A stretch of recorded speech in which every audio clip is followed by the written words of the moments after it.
I found a poem today by a Kamand Kojouri. She's a Sufi teacher and poet and writer who lives in Wales, though she was born and raised in Tehran. I want to share a poem with you called God is Not Dead. It's not often that I find a writing that really is challenging, that really made me face some inner thoughts and inner feelings that I wanted to resist and wanted to push against, but couldn't deny the truth because it was based in love. It was a beautiful ideal. So I want to share this poem, God is Not Dead, Kamand Kojouri. God is not dead. She has forsaken us. We wipe our angry, hate-filled tears after another shooting as a man polishes his gun outside of a mosque. All those stolen lives we scream for justice. But God has quietly left our temples and our churches. She will not return, for what we have done is much worse. We have murdered humanity.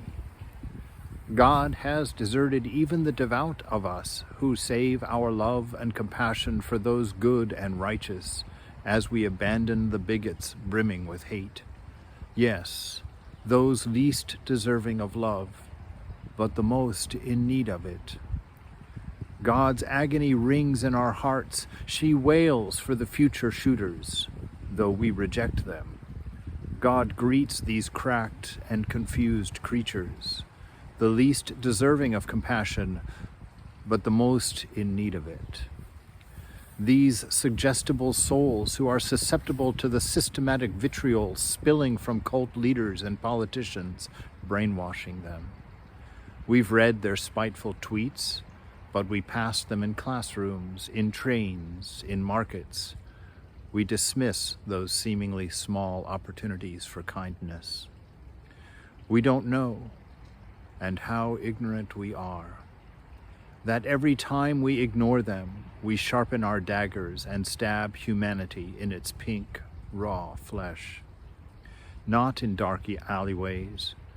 No, we do this openly in broad daylight, for hating them shows how loving we are, for condemning them proves how moral we are.